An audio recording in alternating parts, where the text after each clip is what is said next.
Today we're talking about being a beginner in fitness. Hi, I'm Jessica Valant, a physical therapist and Pilates teacher, and I want to bring science-based knowledge, empathy, courage, support, love, and hopefully some fun to the journeys we have with our bodies. There is hope and strength in your body, and my goal is to help you find it. Hi, and welcome back. I am so happy to be talking with you today. It is January 14th, 2025, and it is the perfect time to talk about being a beginner in fitness, because while you can be a beginner anytime, and we'll talk about that, about actually being a beginner, now is the time many people set goals and want to start new things and try new things. And I really want to set the tone for that because I love working with beginners. Like, it is absolutely something I adore. I love it so much. I love teaching beginners. And the reason is because, unfortunately, there isn't a lot of support for being a beginner in health and fitness and wellness.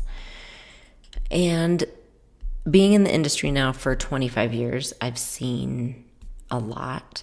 I've seen a lot of really good instructors. I've seen some not good instructors. I've seen really good messaging, and I've seen some really bad messaging. And all of that seems to come to the forefront in January. So I wanted to make sure that I contributed to the new year messaging in a way that makes you feel, again, supported and encouraged and empowered in being a beginner. So today we are going to talk about being a beginner in fitness, because you can be a beginner, right, in so many different things, but we're specifically talking about being a beginner in fitness and the things I want you to look for, the things I want you to feel, and the things that are really important to hold on to so that you see long-term success in your fitness journey. So we are going to dive right in. And the first thing I want to talk about is that being a beginner really is a spectrum. It's not an easy category to define, and it's not a box that you stay in for a defined period of time. It is a spectrum. And what I mean by that is that we all flow in and out of if we say the categories are beginner, intermediate, advanced, I'll just simplify it. Okay, I'll just make it real simple and say, let's call those the three categories in movement and fitness: beginner, intermediate, and advanced. You are not always in one category for a specified period of time, and then you get an award or you reach an achievement and they say, okay, great, now you've moved to intermediate. That isn't how it actually works. And I owned my own Pilates studios for a long time. And I constantly fought the idea that we needed to label classes beginner, intermediate, and advanced. I think at the end we ended up having a couple of them because people requested them so much, but I actually really fought that, and I'll tell you why. For a couple reasons. Either people categorize themselves as beginner or advanced and they were incorrect about the category. Two, other people categorize them as beginner or advanced and were incorrect about it. Or three, people had, again, because they had categorized themselves or someone else had, they felt like, this is where I am, I'm never going to change out of this, and you can't tell me any different. And again, that's just not exactly how it works. We move in and out of the categories depending on many, many things. One is simply season of life. Another one is true beginner, like experience. It can be experience. But within that category of experience, sometimes someone has done something for a long time. So for example, with Pilates, I would have someone come and say, I've taken classes for 2 years, right? So they had the time part done. They had done it for 2 years. Okay, well, that tells me you should definitely be past beginner category. So I would put them in the advanced class, or I would consider them advanced, and then I would watch and I would think, oh my goodness, they didn't have the right instruction. They are actually not past beginner whatsoever, simply because they never had the correct instruction. Okay, so it could be time, could be experience, it could be instruction, could be season of life. We talked about that. It could be simply that you've had a surgery or an injury or anything happen where you need to start over again. You need to go over the basics. So maybe you have the experience, and I'll use myself as an example. I've been a Pilates teacher for 25 years. My experience would say that I am advanced. I'm going to do only advanced classes. Okay, I had surgery 4 weeks ago. If I tried to jump into an advanced class today because of my experience and the time I've done it, I would injure myself, like no doubt about it. I am back to the beginner category right now in a lot of different ways. And maybe I'm just back to the beginner in strength, right? Versus my brain, my memory, my understanding of the verbiage is more in an intermediate or advanced. So I'm throwing out a ton of examples for you, but hopefully you see where I'm coming from, that we fit into many different categories. We might be a beginner in Pilates because we've never done it, but maybe you're advanced in running. Like maybe you've run 10 marathons in your life. I would be an absolute, like, what's less than a beginner? That's me with running. What is lower than beginner? So we're all in different categories. And that's really important for you to understand, because I don't want you to pigeonhole yourself. I don't want you to put yourself in a category and say, this is the only place I am. And it goes both ways. I don't want you to think I can only do beginner forever because that's what I've been told before, or that's how I feel, or it scares me, so I'll only stick with beginner. And I also have to say, I don't necessarily want you to pigeonhole yourself and say, I've been doing this so long, I'm going to only do advanced because I have to do it hard and I have to sweat every time, so I'm never going to go back to beginner. If that's the case, you're missing out on a lot of really good principles and really good exercises, and you're going to set yourself back if you ever do have an injury or anything like that. So it's going to change, right? You're going to move in and out of the categories. It is very fluid. So again, own that. Don't feel like you have to be stuck in any one place for any certain amount of time, and don't feel like you are waiting for a really specific occurrence before you can move to the next one. You have to be able to listen to yourself. You have to know the nuance and the context around it, and you have to be able to put in the time and the effort to kind of understand how you get to the next place.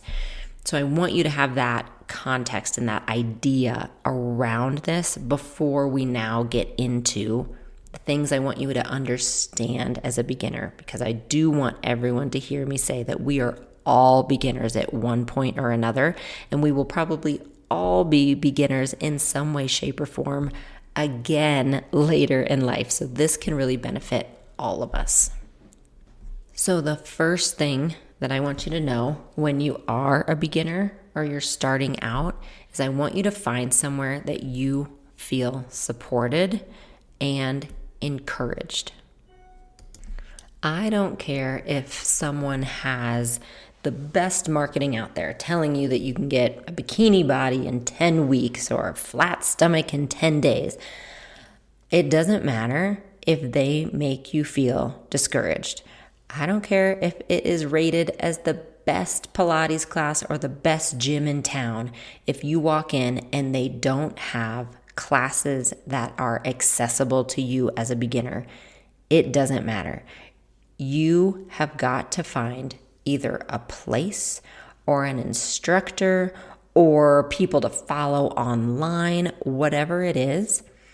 You need to find somewhere that encourages you and celebrates you being a beginner, that you feel safe and welcome right off the bat. And that can be different for all of us, right? We all react kind of differently to different words and different kinds of instructors in different places. There's something for everyone out there. But it's important that you really ask yourself, do I feel excited or encouraged when I either follow this person or listen to them or walk into this place? Do I feel safe? Do I feel able to be honest about my ability? If something is confusing to me, do I feel comfortable asking those questions? Do I want to do this the next day? Or do I find excuses not to do it? Do I hear bad mouthing here? Like that to me is a big red flag. If I hear instructors or other students bad mouthing other people or other studios or other gyms or other instructors, if I hear that, that's a big red flag to me personally. Are they listening to your health history? Are they able to give you modifications and variations for your season of life? Those are the things to ask yourself. And again, it's really important that they have, wherever you are, whatever plan you're following, whatever instructor you're following, whatever you're doing, even if it's just the people around you, okay? Even if it's just friends or like an accountability group that you want to be with, are they celebrating where you are and what you're doing and what you've been through and the fact that you are trying to do something new? That's something really important to ask yourself. And if you don't feel those things, find somewhere else. The next thing that's important as a beginner is something I just touched on, which is finding somewhere that has options for all seasons of life. Meaning that you don't feel as soon as you have an injury or need to take care of an elderly parent or your nervous system gets really wired really fast and you feel like you have some chronic stress around that, or you need to have a surgery, or you possibly get pregnant. All of these things that can happen, different seasons of life happen. You want to be somewhere that is able to support you in that season of life. And if they can't, which sometimes it's not possible, okay? Sometimes you are in an advanced class, whether it's a spinning class or whatever it is, you're in an advanced class, and let's say you get pregnant. You can't necessarily do that throughout your entire pregnancy. Maybe you can, but sometimes you can't. And sometimes they can't accommodate that because they don't have the healthcare knowledge to do it. But can they give you options, right? Either alternative moves in that class or possibly sitting down and saying, you know what? We can't give you classes to support you in your needs this last trimester, but this is where I want you to go. This is the person I trust. And then as soon as you're ready and the doctor clears you, come right back. I'm going to give you a private to go over things again. And then you're welcome right back in class. Like just that messaging alone is helpful, right? In that season of life. So that's where you want to be. Are they able to give you all the variations you need? Are they able to answer your questions with honesty and support? Are they able to help if you come in and say, you know, I really tweaked this weekend. Is there an alternative motion I can do? Versus, oh, you just have to sit that one out. Like how different is that messaging? If you are really trying to stay consistent and to be motivated with something, if you have found a class you really like and it's the first time in your life that you've moved consistently for 6 weeks, and then suddenly life throws you a curveball, if that instructor says, oh, you know what, you're just going to need to take a break for a few weeks, or you're just going to have to sit this one out. If you're the only one in class sitting out an exercise for 10 minutes and they won't give you an alternative and you have to sit in the corner and watch, that is another red flag to me. That is isolating, it's othering, it makes you feel bad, and I just don't believe it. There are 1,000 other things that you can do, even if it's just walking in place. There are so many other things that you can do, and if you are spending your hard-earned money to be at a class, and you have done your job of communicating your needs to the teacher, which is important. You do need to communicate. They can't read minds. So if you have certain needs or have certain issues, it's your job to communicate that. And if you have done that ahead of time, I believe they should be able to offer you alternatives. And sometimes, like I said, that alternative is, hey, you know what? I actually can't accommodate you in this class. I am so sorry. I've thought through it. I want you to have your best support. So this is the class I really think that would be best for you right now. Or you know what? Can we do a private instead? And I say that all the time to people who email me saying, I have knee pain. What video should I do? I honestly don't know without doing an assessment. So let's do a one-on-one assessment and then I can give you the best options available. So yes, it does take some work on your part to say either I have to communicate my needs or maybe I need to do a private, or maybe I need to do this assessment. Maybe I possibly even need to see a doctor first, but then I'm going to come back. And do you have options for me, or do you have tools to help me through different seasons of life? And if they don't, again, are they at least supportive of you in that season to give you some alternatives? That's an important one. I don't want you to feel like, oh, I'm just going to this place, but then once things change, I'm not welcome there anymore. If that's what you feel, if you feel not welcome anymore by getting any kind of injury or any kind of issue or any kind of life curveball, then you might want to find somewhere that you do feel welcome. All right, so those are a couple tips that I have and advice that I have for beginners that's kind of external, right? That involves where you're going, where you put your time, where you put your money, who is helping to support you in this. Those are some external things that are really important. So now we're going to get into more internal things, meaning things that you can do from an inside out perspective. So one is to remember that all long-term results take more than 10 days to achieve. Every single long-term result is gonna take some time. I know there are big marketing messages out there, again, like I mentioned, like flat belly in 10 days. I mean, I see that all the time. Detox in 10 days. The only thing that I could think of that would give you the results that you want in 10 days is antibiotics. Like that, I was really sitting there thinking, like, I'm going to make sure this message that I'm giving you is correct. Antibiotics work in 7 days, 7 to 10 days. They work really well. Most other things are going to take time. Any habit you're trying to create takes time. And I know that none of us like to hear that. I mean, I know we want it faster. But it really does. And if you can put that expectation in your head, then it makes it so much easier in the long run, because you're not expecting something in 10 days and then you don't feel like a failure when it hasn't happened. That's the problem with that messaging. All of the do this in 10 days, you're going to get this in 10 days, just follow my program and you're going to get this in 10 days. When it doesn't happen, because it typically won't, when it doesn't happen, you feel like it's your fault that it didn't. And that's not true. So set the expectations that we are playing a long game. Like, especially in my program, in Unlimited, we say that all the time. We are here for long-term results. We are really working for long-term strength. We want to be strong. We want to be independent. We want to be functional. We want to be all of those great things. And yes, I also want you to see some results in the short term, because that helps to motivate you to do it more. But again, we're setting expectations. So in the short term, you're going to start to feel more energy. You really actually start to feel maybe a little bit easier falling asleep at night. Maybe you have a little bit less joint pain. Like, some of those things do happen in the short term. But that true long-term change that you are looking for takes some time. So just remember that. Remember, we are in it for the long game, which is ultimately so much more satisfying. Another really important tip that I give to beginners is this.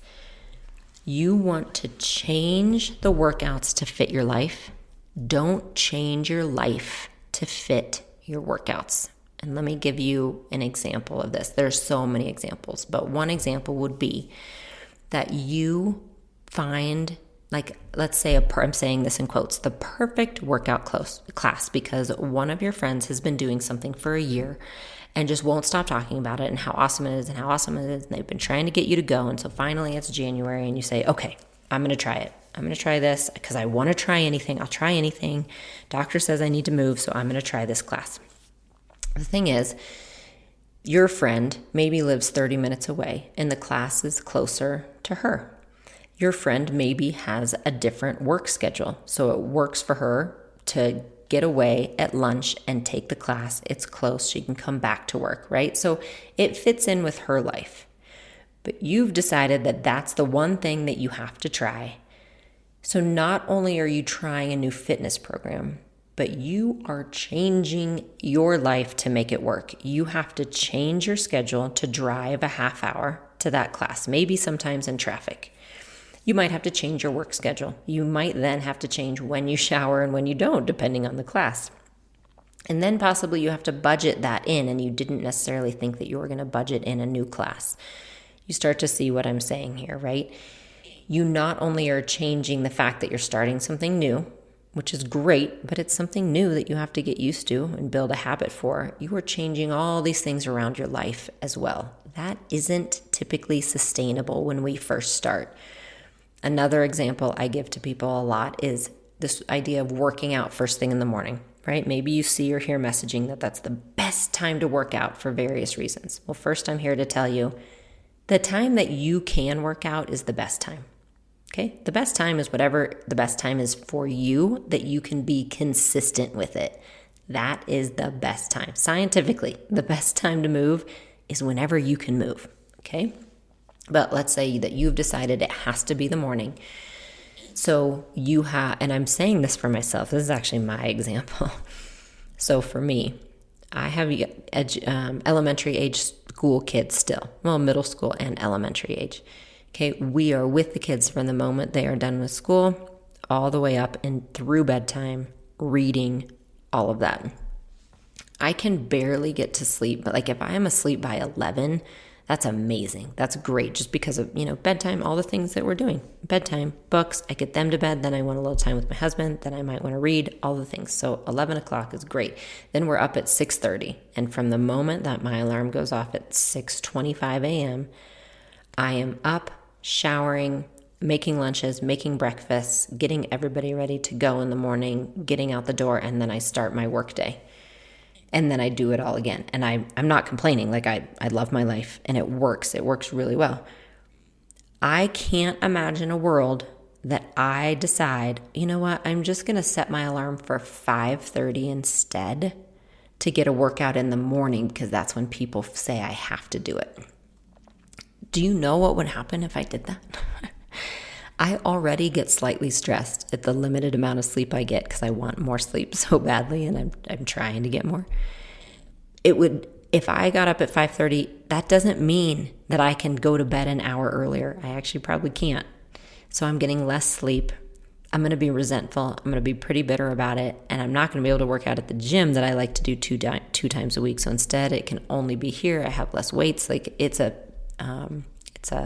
waterfall effect of things that happen when I try to just get up earlier instead of just accepting that with my life right now, in my season of life, the best time to work out is around 10:30 or 11 a.m. when I can get work done in the morning, get the kids off to school, get what needs to be done. Then I have some energy to do it right before lunch, and then I can get another chunk of work done before I pick them up and start the whole night routine with activities and all of that.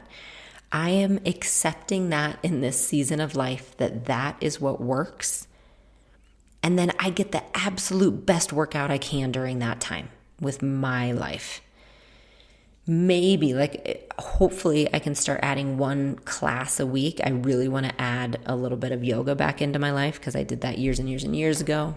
And I've wanted to periodically, but with my surgeries, I haven't been able to. So maybe a small goal is to find a yoga class nearby that's not too far of a drive that I can do one time a week. That is how much capacity I have for something different. So know your life. What work is going to work in your life and your needs right now in this season? And then it'll change. And I use this example all the time, but it's absolute truth for me. When the kids are done with school for the summer, my entire schedule changes. So I'm going to change my life according to my values and purpose of being with the kids as much as possible and family time and still getting my work done. So what does that look like suddenly in the summer? And then the final piece is, daily workouts are vital to me, but I'm going to have to piece it in to that schedule. It looks a little different. It does become early in the morning, but then the sun is up and I'm not going to the gym because I don't drive them to school and I can work out outside. It's 5 degrees right now, so I'm not going outside. But in the summer I can. So I suddenly have this new excitement for another workout schedule because it works with my life.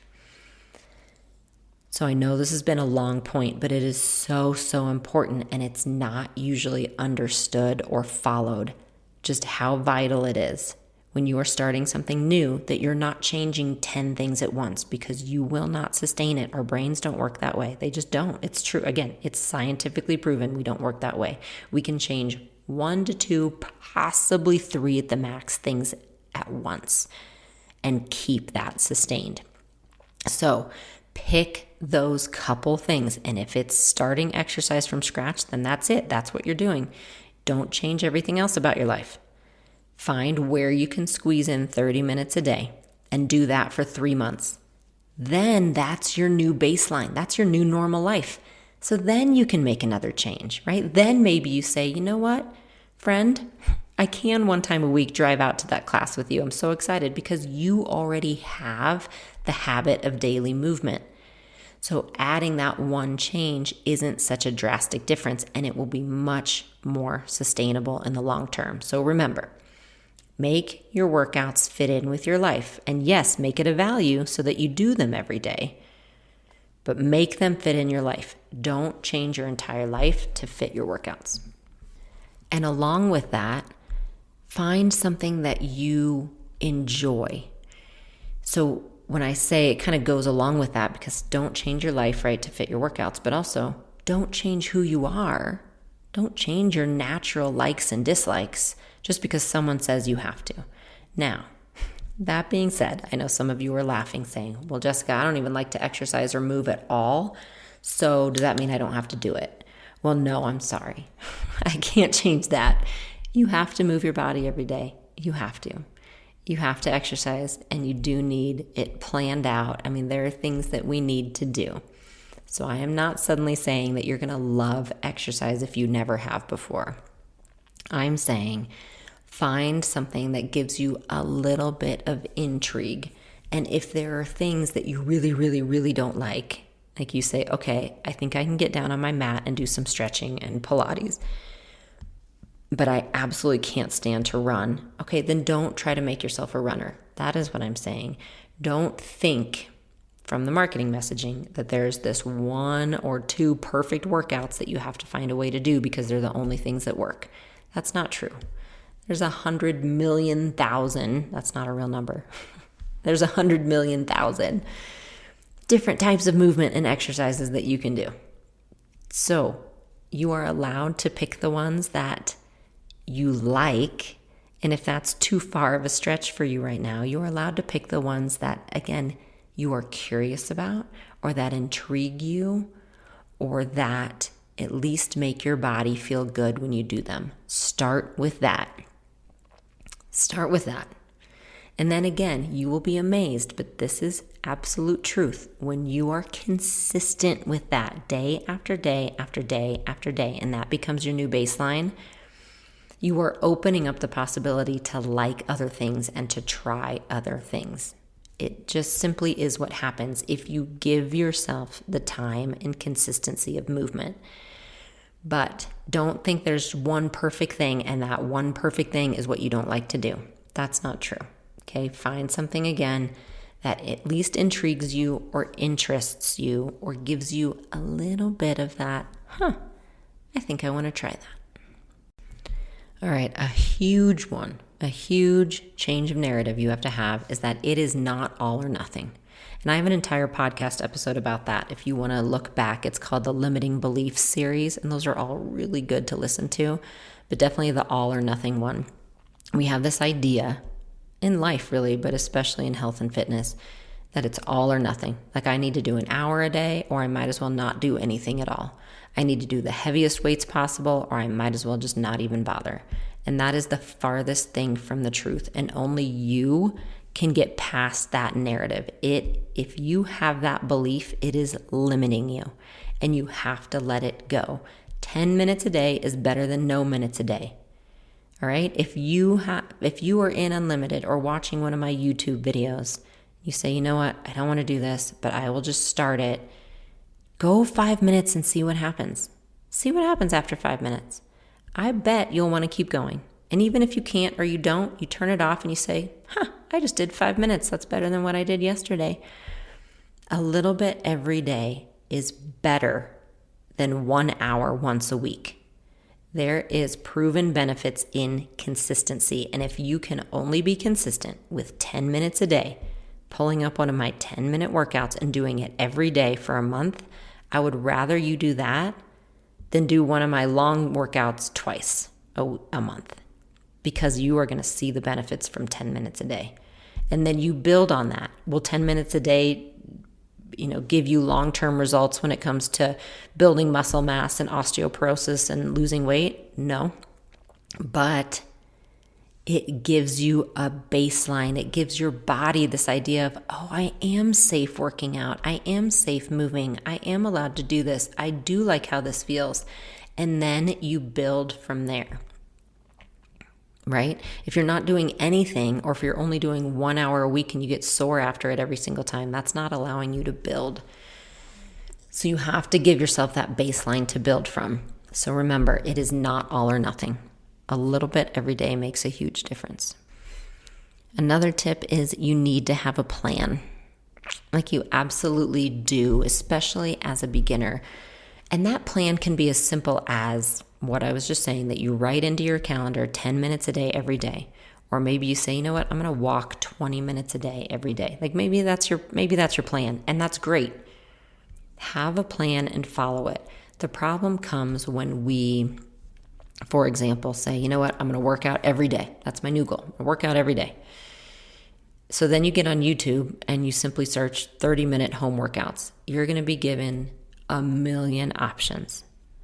I mean, literally, they just keep going on YouTube. I know, because I'm there all the time. There are so many. And that's what happened to me years and years and years and years ago, is I had a new baby. I couldn't go to the gym anymore. I just was time constraints.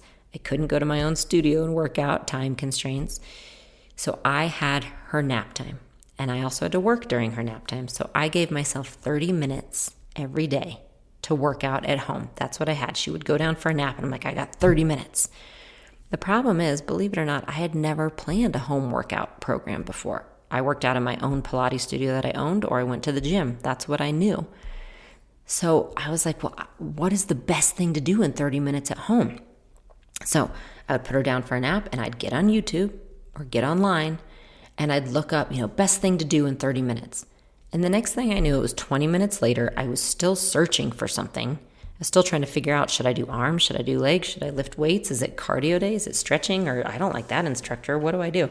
And the entire workout time was gone, and I hadn't done anything. And it was so frustrating. There were too many choices. I didn't have a plan, and I had too many things to choose from. And that's actually where Unlimited was born. That's where I started Unlimited in our monthly workout calendars, because that's what I wanted. I wanted to be told each day by a trusted source, okay, what's the best thing to do each day so I get a full workout program by the end of the week? So I've done my cardio, my legs, my arms, my weights, my Pilates, my mobility, my abs, right?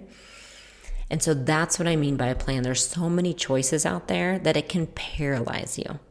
So whether it means joining a program like my Unlimited that gives you direction and daily workouts and beginner and advanced and all of that, whether it's that, or whether it's just writing out a plan saying 3 days a week I'm doing a walk, and 2 days a week I'm doing this video at home, or 2 days a week I'm going to go and work with a personal trainer, whatever it is, having a plan is vital.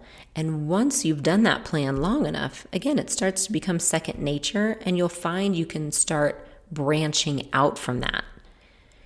But having that kind of checklist each week to say, okay, I did my arms, I did my legs, I did my weights, like, it's really important. So make sure that you have a way to have a plan.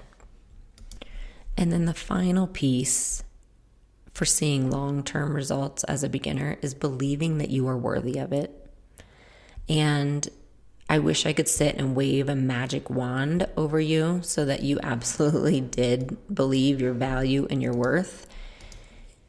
But just do a little bit of like mental work over the next week or so, or even just today, go for a walk and think through it, and make sure that you really know that spending time on yourself is important and valuable and worthy work.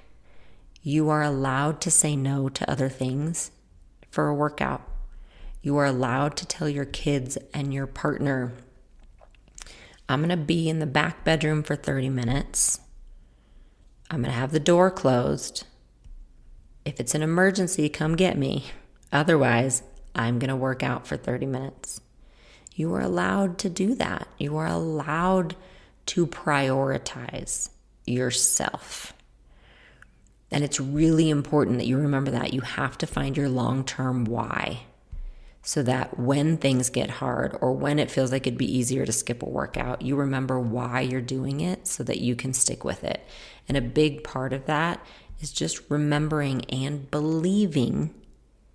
You have to believe that spending time on yourself in this way is worth it and is more than okay.